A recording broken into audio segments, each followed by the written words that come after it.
Olá! Hoje a gente vai desvendar um mistério que, olha, tá bem na nossa frente. A espiral.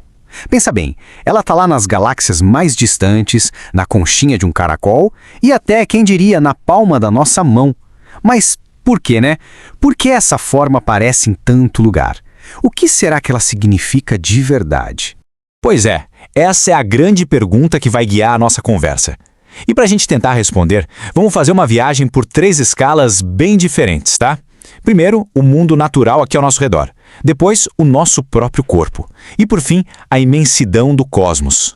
Então, começando pela natureza, a gente logo percebe que a espiral não é um acaso, sabe? De jeito nenhum. É um padrão de crescimento super inteligente, quase como se fosse uma assinatura, a marca registrada no design de tudo que tem vida. Agora, se a gente olhar para dentro, aí a descoberta fica ainda mais impressionante. Porque o mesmíssimo padrão que desenha as galáxias, ele está escrito na nossa biologia, no nosso código mais fundamental. É de arrepiar, né? E para fechar essa primeira parte, quando a gente olha para o céu à noite, lá está ela de novo. Naquela vastidão toda, as galáxias parecem dançar, formando espirais gigantescas. Isso mostra que esse padrão se repete na escala mais absurda que a gente consegue imaginar. Certo? Então não vamos mergulhar de cabeça nisso. A espiral, gente, é muito mais do que só um desenho bonitinho. Ela é um símbolo que, olha só que interessante, conecta biologia, matemática e espiritualidade. É como se fosse uma linguagem silenciosa que o universo usa para se comunicar, para se expressar. E vamos começar pelo lugar mais perto possível, o nosso próprio corpo. É aqui que a espiral para de ser uma ideia meio abstrata e vira uma coisa, nossa, super pessoal. E é aqui que a coisa fica bem concreta. Pensa só, a essência de quem a gente é, o nosso DNA, é uma dupla hélice, ou seja, uma espiral. As nossas impressões digitais, aquilo que nos faz únicos no mundo, também formam espirais. E não para por aí não.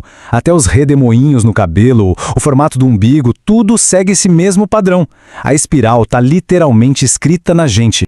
Ok, saindo um pouco do corpo humano, a gente vê que a natureza usa esse mesmo projeto o tempo todo, do minúsculo ao gigantesco. É como se fosse a planta baixa universal para o crescimento de tudo.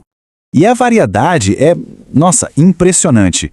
Pensa na perfeição da concha de um caracol, na força de um redemoinho na água, ou na organização perfeita das sementes de um girassol. Todos esses exemplos, cada um na sua escala, seguem o mesmo princípio. Fica muito claro que a natureza tem uma quedinha, uma preferência por essa forma, né? Mas qual é o segredo por trás disso?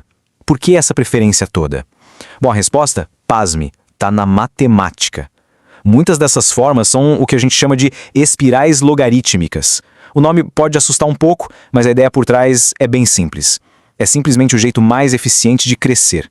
A espiral deixa uma coisa se expandir, ficar maior, mas sem nunca perder o seu formato original. É a solução perfeita da natureza para o crescimento com equilíbrio. Bom, a gente já viu a espiral no mundo físico, né? Agora vamos explorar o outro lado dela. Porque para muitas culturas, essa forma não fala só de crescimento. Fala também sobre os ciclos da vida e sobre a nossa jornada para dentro de nós mesmos. Em muitas tradições, a espiral é vista como um mapa da jornada da alma, sabe? O movimento para dentro, em direção ao centro, seria a busca pelo autoconhecimento. Já o movimento para fora é a nossa expressão no mundo. Ela serve para lembrar que a vida não fica só andando em círculos. Na verdade, ela anda em espirais, sempre evoluindo, sempre avançando para um novo patamar. E o que é mais fascinante é ver como culturas totalmente diferentes, que nem tiveram contato umas com as outras, chegaram a conclusões muito parecidas. Para os celtas, por exemplo, era o ciclo da vida. No xamanismo, um caminho para a cura, para a expansão da consciência. No hinduísmo, ela está ligada aos nossos centros de energia, aos chakras. Parece que a espiral fala uma língua que a alma entende, não importa onde. Mas olha, não é só um símbolo para a gente ficar contemplando, não. A espiral também pode ser usada como uma ferramenta bem ativa, quase uma tecnologia espiritual para a gente promover mudança e purificação. A ideia aqui é que o movimento em espiral não é uma coisa passiva. Ele tem poder energético. Imagina um pequeno furacão. Ele pode ser usado com intenção para juntar e mandar embora energias negativas, para purificar um ambiente ou até para transformar um sentimento pesado em algo bem mais leve. Tá, mas como é que isso funciona na prática? É um processo bem simples que junta visualização e intenção. Primeiro, a pessoa se imagina dentro de uma espiral de luz. Depois, define bem claro o que ela quer liberar, o que quer mandar embora. E dá até para usar o movimento do corpo girando suavemente para ancorar essa intenção no físico. E o legal é que essa prática se encaixa em várias situações do dia a dia. Sabe, depois daquela conversa difícil para limpar o clima, ou no comecinho da meditação para ajudar a acalmar a mente. É uma técnica que parece simples, mas que é super poderosa para o nosso bem-estar energético diário. E agora a gente chega na ideia talvez mais profunda, mais transformadora sobre a espiral. Ela oferece um jeito completamente novo de olhar para aqueles desafios, sabe? Aqueles padrões que parecem se repetir na nossa vida. Essa frase aqui, ela é a chave de tudo. Quantas vezes a gente não tem aquela sensação de, nossa, de novo isso?